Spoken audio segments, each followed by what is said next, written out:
C'est exactement le processus qu'il te faut pour passer de 5 000 € par mois à plus de 30 000 € par mois dans les 3 prochains mois avec ton activité de coaching en ligne. Si vous ne connaissez pas Mathéus Krenicki, c'est littéralement ce qu'on fait un autre quotidien, le fondateur d'Upscale. Littéralement, regardez, on a les meilleurs résultats clients du marché. Éduquez-vous, allez sur mon compte Instagram, ok, envoyez-moi le mot doc, DOC, si vous voulez justement obtenir le document que je vais vous présenter là-dessus, etc. Mais suivez-moi, éduquez-vous, etc. Et probablement, on va travailler ensemble si vous voulez scaler et structurer votre activité à plus de 30 000 € par mois avec votre business de coaching en ligne. Donc, dans cette vidéo, tout le processus exact justement qu'on fait avec notre quotidien, avec notre clientèle.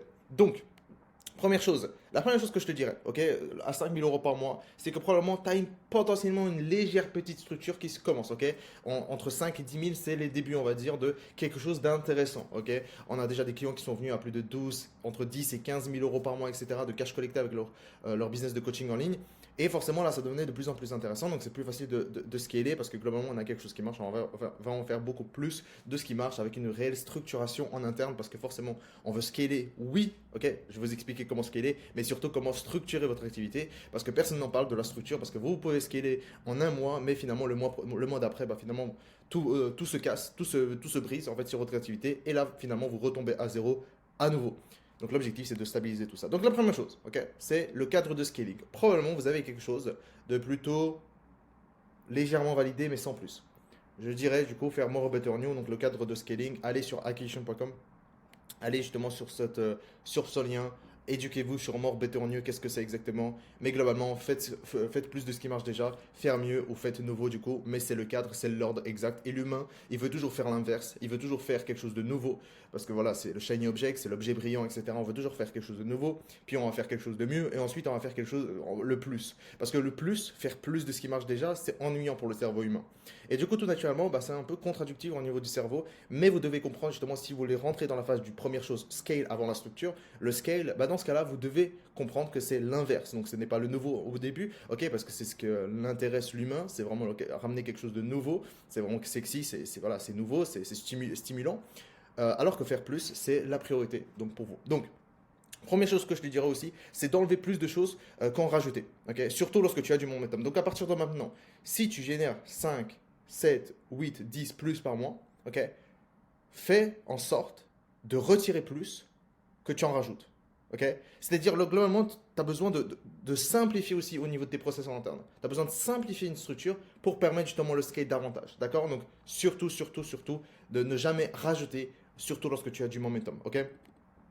Et donc ça, c'est vraiment les principaux, les fondamentaux qu'il faut que tu comprennes avant de comprendre vraiment tout ce qui est scale, structuration, etc. C'est vraiment cadre du scaling et rajouter surtout, ne pas rajouter des choses forcément, surtout lorsque tu as du momentum. Donc, première chose, je te dirais, déterminer la contrainte, c'est exactement notre premier appel si on devait travailler ensemble. C'est notre premier appel, c'est ok, on restructure en fait ton plan de croissance sur un peu les process, les systèmes que tu as besoin d'avoir en interne, etc. pour permettre justement le scale inévitablement et que tu pré-shots déjà le scale et que tu pré-shots du coup les mois records que tu feras avec nous et donc au moins tu as une structure déjà préétablie. Mais la première chose, la chose la plus reconfortante qu'on peut avoir en fait dans notre activité, c'est de comprendre exactement notre contrainte aujourd'hui. Parce que si on comprend c'est quoi notre contrainte, c'est quoi notre bottleneck aujourd'hui, qui nous empêche justement de scaler, on est plus serein parce qu'on sait sur quoi se focaliser. Donc, la première chose, c'est déterminer ta contrainte numéro 1 et la résoudre la plus rapidement que possible. Donc, et avoir le daily laser focus. C'est-à-dire, qu'est-ce que je veux dire par là? Lorsque vous savez pertinemment que vous avez une contrainte, donc soit au niveau de l'acquisition, donc voilà, juste pour vous dire, hein, il y a 3 départements de votre activité, hein, acquisition, sales, délivrable, ok, c'est les 3 plus gros, et vous déterminez justement sur lequel vous avez. Les KPI les plus importants sur l'acquisition, c'est coût par appel réservé, CPA, donc coût par acquisition. Au niveau des sales, donc vente, setting, closing, c'est le taux de show-up, taux de closing. Ensuite, les délivrables, le NPS, donc Net Promoter Score, à quel point justement votre clientèle justement va vous recommander, le nombre d'upsells et votre Customer Lifetime Value. Ok. Ça, c'est les grands KPI que vous devez traquer. Ok. Et si vous ne traquez pas, bah, please, genre faites ça parce que si vous respectez votre activité, traquez tout ça. Donc, si vous savez justement où est votre contrainte, donc prenons un exemple ici, l'acquisition client.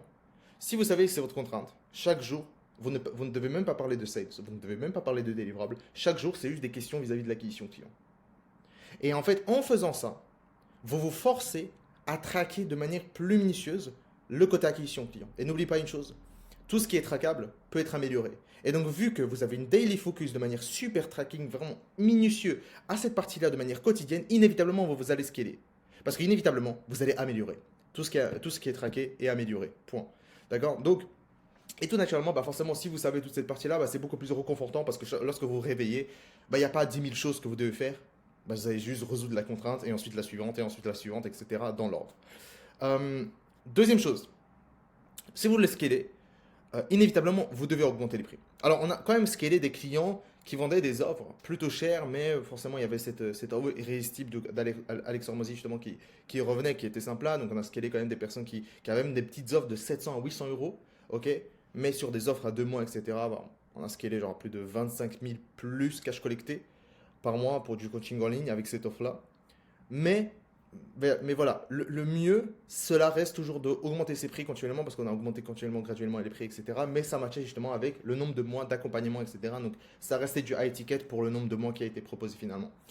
Mais moi, ce que je te dirais, c'est que forcément, augmenter tes prix et avoir à plus de 2 000 euros. Pourquoi plus de 2 000 euros pour du coaching en ligne, etc. Bah, moi, de manière générale, ce que j'ai remarqué, c'est que la grande majorité des clients qui viennent chez nous, bah, ils vendent à 1 500 euros. Ok. Je sais pas pourquoi, mais c'est une base, on va dire, de 1 500 euros. Donc c'est plutôt marrant, mais c'est une date, c'est une data. La première chose que je te dirais, c'est probablement d'augmenter tes prix à plus de 2 000 euros. Alors pourquoi cette jump? Pourquoi cet écart-là? Moi, parce que je dis toujours, c'est que si les gens seront prêts à te payer 1 500, c'est que probablement ils seront prêts aussi à te payer 2 000. D'accord? L'écart n'est pas si grand que ça. Et donc si une personne est prête à débourser 1 500 euros chez toi, c'est qu'elle serait probablement aussi prête prêt à débourser 2 000 euros pour toi. Point. Ok? Et si c'est pas le cas, améliorez le côté trust de vos processus de conversion dans votre parcours prospect. Ok? Euh, Allez regarder le pourcentage show up. Allez augmenter justement surtout cette vidéo-là. Ok? Cette vidéo YouTube dans laquelle littéralement j'explique en fait les deux funnels justement qu'on lance. Enfin, plutôt le seul funnel qu'on lance parce que finalement c'est le meilleur qui va vous permettre d'augmenter vos prix. Parce qu'indirectement vous allez augmenter la confiance, parce que vous allez développer votre marque personnelle, etc. Donc inévitablement, bah, vous allez scaler comparé à justement ancien système, VSL, webinar, etc. Bref, regardez, éduquez-vous.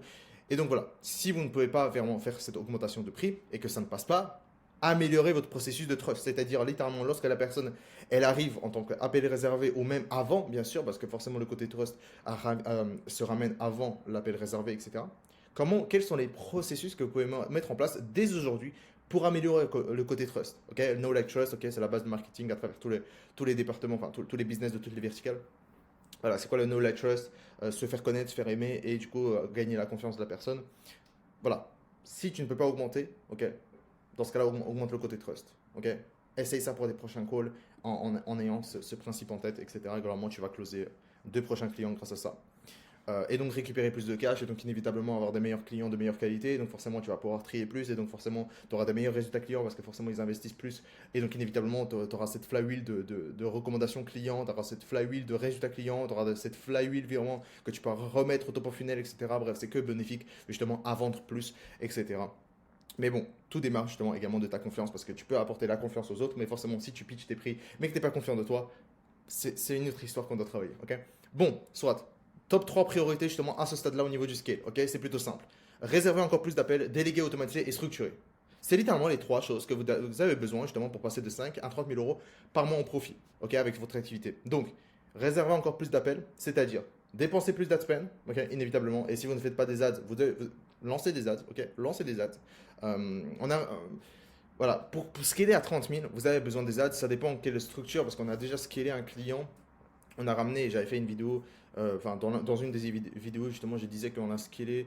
Enfin, il y a un client qui est rentré chez nous, on lui a partagé justement les process, la structure qu'il a besoin dans son activité en organique. Et genre, il est passé de 5 000 euros à plus de 10 000 euros par mois cash en, ouais, en espace de 30 jours chez nous, quoi. En lançant pas de publicité, quoi. Juste en améliorant la structure interne, etc. Alors qu'il faisait déjà 5 000, etc. Donc, comme je dis, hein, c'est que 5 000, c'est 10 000, voilà, c'est un bon petit début.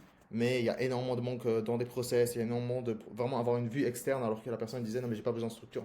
Si, tu as besoin de plus de structure, on a récolté 10K cash sur ton système actuel que tu as actuellement, on a juste revu 2, 3 petites choses, etc. Avoir une vue externe justement de plein de personnes, plein d'experts justement dans le funnel. Et on va te donner vraiment les conseils exacts et donc finalement tu peux en récupérer du cash alors qu'on va même pas lancer encore notre funnel et ça on l'a fait quand même plein de fois. On a pas mal d'études de cas dans lesquelles littéralement des fois on n'a même pas lancé de publicité et on a fait des morts records à plus de 20 000 cash, etc. Donc voilà, il faut simplement avoir les bons process. Donc, mais si tu fais pas des ads, lance des ads, réserve encore plus d'appels, plus d'ad spend, plus d'organique, plus d'input. Et là on revient avec la vidéo YouTube justement, comment on a aidé un client à générer plus de 100 000 euros en 5 mois avec sa toute nouvelle offre de coaching en ligne. Ok. Voilà. Hop. Et du coup, deuxième chose, déléguer automatisé. Donc là, tout naturellement, bah, tu as besoin justement d'avoir une équipe. Si tu veux scaler à 30 000, tu as besoin d'une équipe. Ok. Et garde justement ces principes-là. Si tu as vraiment envie de respecter ton activité, si tu as envie de respecter ouais, ton activité, ton entreprise, avec ce principe-là, hire slow, fire fast, c'est-à-dire vraiment recrute lentement. Ok. Parce que je te garantis, un mauvais recrutement va te perdre beaucoup d'argent. Donc, recrute lentement et assez de justement de formulaires, justement des personnes, des candidatures.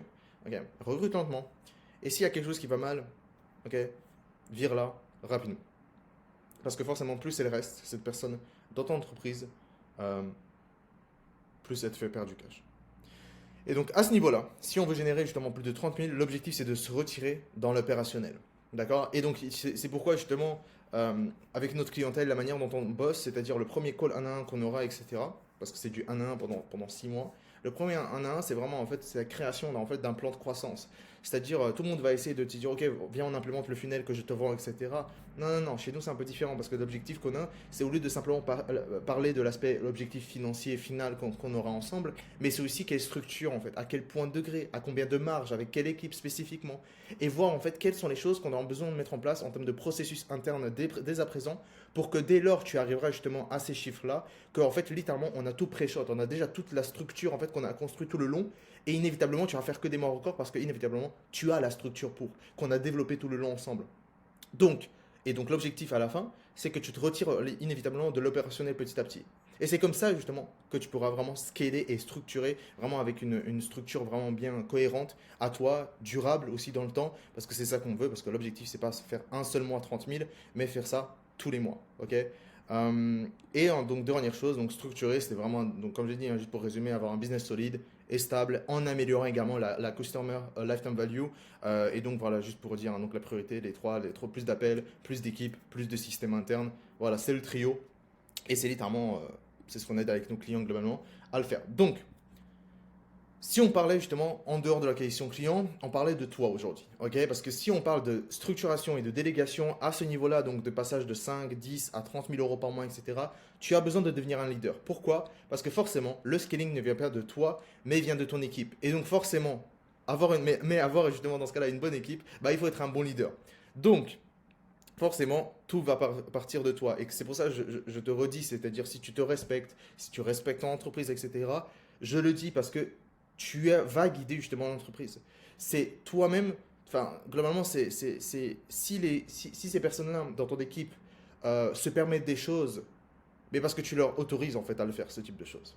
Et donc c'est pour ça justement, il faut revenir de soi, et c'est pour ça qu'on a aussi des modules de formation en fait sur devenir un leader dans ton activité, etc. pour vraiment développer. Ok, c'est quoi qu'il en soit, c'est tu gagnes ces compétences aujourd'hui, c'est à l'infini. D'accord, donc ces informations, c'est à l'infini. Donc tu as besoin de devenir un bon leader. Parce qu'il faut que tu comprennes, c'est que tout part de toi sur sur la délégation et le leadership, quoi. Ok.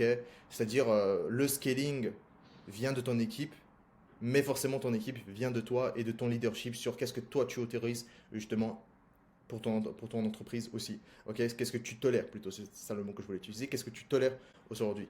Et aussi, je disais donc comprendre et devenir un leader. Je vais le dire parce que moi je l'ai coupé, mais je vais quand même le dire. C'est globalement, en fait, ce qui est intéressant avec le fait de devenir un leader, c'est que oui, ça va vous permettre justement de construire une bonne équipe, ok? Une équipe justement avec un bon leadership, ok? Ça, c'est une chose. Mais inévitablement, en fait, tu vas dégager vraiment une certaine énergie différente sur tes réseaux sociaux. Et donc, inévitablement, ça va booster ta marque personnelle. Et n'oubliez pas une chose, c'est que les clients, que ce soit B2B et B2C, ils veulent être aidés ils veulent être aidés, guidés par des leaders. Et donc, inévitablement, avec cette énergie que vous allez changer, votre manière de parler, s'exprimer, elle sera différente. Inévitablement, vous allez closer plus. Et donc, inévitablement, votre boîte va grandir parce que c'est venu de vous et votre manière justement de communiquer votre énergie en fait que vous avez aujourd'hui. Et en fait, devenir un leader, littéralement, c'est un 360 sur ton activité et que tu as besoin d'avoir ça. Et donc, nous, en fait, chez nous, on a vraiment tous les modules, justement, devenir un leader, comment gérer les problèmes de ton équipe, comment virer les personnes. Enfin, on a tous les process SOP pour ça là-dessus. Et donc voilà, c'est une très belle transition parce que normalement, si je dis justement qu'on a tous les process et SOP, etc., bah inévitablement, c'est ça que je parle. C'est-à-dire, vraiment, on a aussi tous les modules sur littéralement comment processiser justement tes process en interne parce que comme j'ai dit, probablement tu t'attendais à que je parle uniquement de l'acquisition client, de 5. Non, non, justement, c'est en fait, c'est le back-end en fait qui va faire le scale, c'est vraiment la structure, c'est les systèmes, etc., qui vont permettre inévitablement le scale par la suite. Donc, forcément, la création des SOP, etc. Donc, on a tous les process sur comment en fait énormément en fait, au lieu de prendre 3 heures, à prendre 10 minutes à la création des SOP. Et donc littéralement, enfin, avoir tout un système avec un personnel bien derrière justement qui va revoir toute cette partie-là, il va retranscrire, enfin, on a tous les process sur cette partie-là, mais globalement, toi, ce que tu as besoin, c'est les trois primordiaux. Donc si je devais donner trois pour toi, aujourd'hui, ce serait ça. Ton onboarding, ok, je vois souvent, c'est que l'onboarding n'est pas assez optimisé, etc. Donc globalement, c'est ce qu'on fait. La première chose, c'est donc globalement tout ce qui est le contrat, tout ce qui est facture, tout ce qui est transition entre le closer et le coach, cette relation justement, comment se passe pour que toi, imaginons que toi tu pars, je sais pas, au ski par exemple, ok, on est en hiver, hein, c'est magnifique, tu vas partir au ski. Alors à ce moment-là, bah, qu'est-ce qui se passe? C'est que bah, forcément, tu n'as pas besoin d'être là et qu'il y a toutes ces relations entre le coach, le closer qui a closé et justement l'intégration et l'implémentation du bon coach vis-à-vis de son profil vers le client, etc. sans que vous fassiez quoi que ce soit, etc. Bah, toute cette partie-là doit être automatisée, doit être déléguée, doit être vraiment systématisée en interne, etc. doit être processisée. Et du coup, et également du coup, l'intégration du client aux outils de manière automatisée aussi cette partie-là. Bref, un onboarding automatisé de A à Z. Deuxième chose, se concentrer aussi à l'optimisation de la Customer Lifetime Value. Et ça, j'ai l'impression, il y a personne qui en parle. Quoi. Parce que tout naturellement, bah, c'est pas sexy en fait. C'est tout à fait normal. C'est que forcément, ça va faire moins de vues et que cette partie-là. Pourtant, aujourd'hui, bah, c'est ce que nos clients en fait, ils génèrent genre 5-10K cash juste avec ça. Quoi. Donc, littéralement, si tu veux scaler à 30 000, moi je te dis une chose c'est qu'au lieu de chercher toujours des nouveaux clients, cherche du cash auprès de tes propres clients actuellement. Ok. Et donc, comment générer justement dans ce cas-là hein, tous les process sur, bah, juste ici par exemple, tous les process sur le déroulement de l'onboarding. Donc c'est par le closer justement qui va être vraiment un point important de la Customer Lifetime Value, etc. Les différents touchpoints que tu peux développer dès aujourd'hui justement stratégiques pour convertir en upsell et ou cross-sell le client. Ok, donc vraiment des points bien stratégiques, à quel moment stratégique proposer toute cette partie-là et comment l'amener aussi surtout. Et les différents touchpoints non closing, voilà, globalement, qu'est-ce qu'il faut faire par la suite, qu'est-ce que le client qui n'a pas closé, comment il va closer par la suite, ok, et donc vraiment avoir une suite entre structuré, pas ce qu'il est, enfin, closé, pas closé, etc., vraiment toute une structure derrière pour, ok, la personne n'a pas closé, bah, quelles sont la structure, quels sont les systèmes derrière pour que la personne puisse se reconvertir par la suite, etc. Donc toutes les automatisations, toute la délégation, etc., tout le suivi derrière, etc.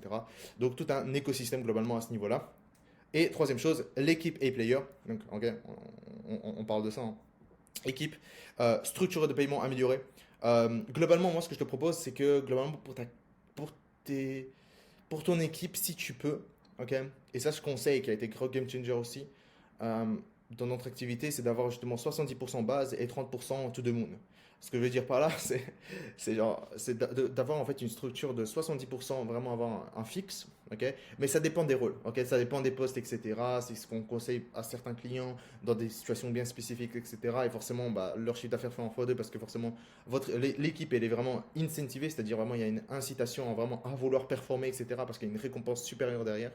Donc, il y a vraiment un fixe qui a été donné. Donc, qui est tous les mois un fixe. Mais forcément, le 30%, c'est vis-à-vis de la performance. Et donc là, ça dépend du rôle, ça dépend du poste, à quel point c'est pertinent, sur quels différents points, etc. Parce que l'objectif, c'est que ton équipe ne doit pas baisser ses performances au fil du temps. Parce que forcément, bah, peut-être potentiellement c'est un peu répétitif, X, Y, Z.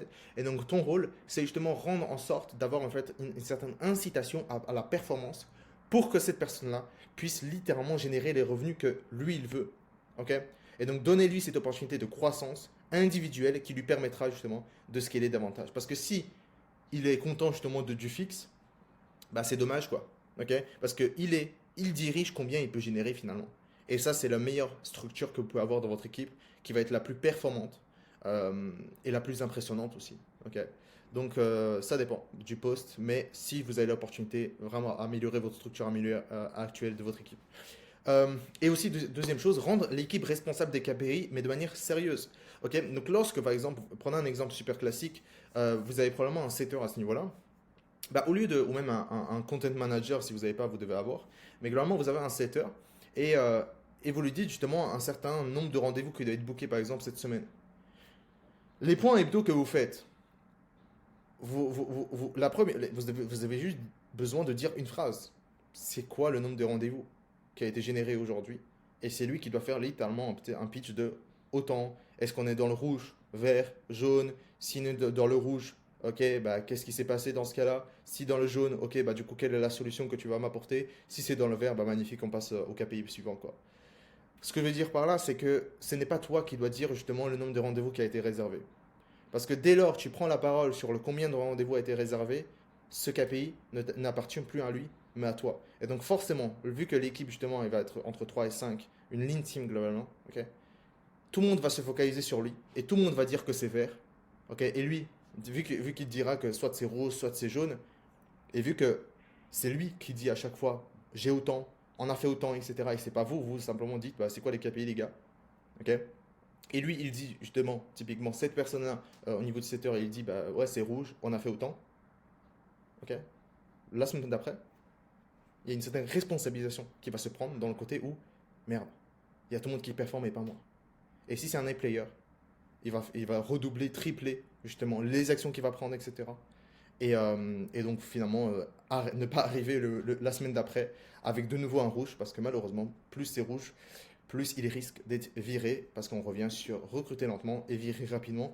Donc il est conscient là-dessus, d'accord? Donc surtout, je vois beaucoup d'erreurs en termes de leadership et de structuration au niveau des KPI, etc. Lorsque vous donnez un KPI à votre personnel, c'est lui. Il ne fait que parler de ça, c'est lui qui dit, vous êtes simplement en train de lui demander où ça en est, etc. si besoin, mais c'est lui qui dit et c'est pas vous. Même si vous avez des chiffres devant vous, c'est lui qui doit dire, ok? Parce que ça lui appartient, ce KPI. Ok, donc si vous avez besoin, mettez sur votre tableau, etc. Dashboard, mettez le nom à côté vraiment de la personne qui est responsable de ces KPI. C'est ce que je conseille et qui marche plutôt bien parce que ça rend responsable. On voit toute personne avec chaque KPI qui est responsable de quel KPI. Donc forcément, c'est tout intéressant. Donc concernant la CLTV, bah forcément, on a tous les process là-dessus. Et donc, la première question fatidique, et je pense que je l'ai entendu, c'est celui d'Alex Hormozy sur un mastermind. Ok, c'est-à-dire comment je peux faire en sorte que ce client reste plus longtemps, dépense plus ou achète plus de produits. Point. Ok. Et donc là, c'est littéralement bah, le meilleur moyen de scaler votre activité et générer entre 5 et 10 K cash collectés par mois sans générer de nouveaux clients. Et je vous conseille de vivre ça. Donc, première chose, et dernière chose, euh, au lieu de chercher, voilà, comme on avait dit justement, au lieu d'ajouter toujours des nouvelles choses, bah, faites ce qui marche déjà, surtout lorsque vous avez du momentum, enlevez plus de choses que vous en avez rajouté, etc. Voilà. Tout ce concept-là va déterminer aussi bah, le facteur focus, quoi. Vous faites tout ça, vous faites tout ce que je vous dis, vous rajoutez du focus constant, c'est-à-dire pas d'objet brillant, pas de syndrome de l'imposteur, pas de distraction, uniquement du laser focus, ok? C'est-à-dire dans votre journée, comme j'ai dit, avec cette mentalité de c'est quoi ma contrainte du moment, vous focalisez là-dessus, vous résolvez cette contrainte actuellement, le job il sera done, la contrainte sera éliminée rapidement. Si vous ne comprenez pas encore ce concept et que vous vous êtes distrait et que vous avez shiny object, vous avez totalement inversé new, better, more, vous rajoutez plus de choses, surtout lorsque vous avez du momentum que vous enlevez, malheureusement, vous allez commencer à vous distraire, votre focus va partir dans tous les sens et le job à la fin de la journée ne sera pas done et vous n'allez pas être productif. Et donc finalement, vous aurez soit une croissance stagnante, soit lente. Ok. Je ne sais pas combien de clients on a déjà scalé, on a fait un x2 en 30 jours chez nous, en 30-45 jours chez nous. On a juste refocus sur, sur l'important. Ok. La grande majorité des clients, enfin, pas la grande majorité des clients, mais la grande majorité des personnes dans lesquelles je discute, c'est juste ça, quoi. C'est juste de se refocus sur ce que tu as besoin. Et le scale va venir tout naturellement. Et après, on rajoute la structure derrière pour scaler à 20-30, inévitablement avec une belle structure qui va te permettre justement de garder, stabiliser et de rendre vraiment prédictible ton activité. D'accord? Donc, voilà, moi je te conseille de regarder vraiment cette vidéo, comment on a scalé justement à 100 000 euros. Enfin, comment on a généré plus de 100 000 euros en 5 jours avec sa nouvelle heure de coaching, etc. Premier lien en description, tu regardes et tu regardes littéralement tous les process. Je pense que tu vas apprendre davantage aussi sur comment scaler ton activité à plus de 30 000 euros par mois. En tout cas, merci, on se voit à la prochaine vidéo.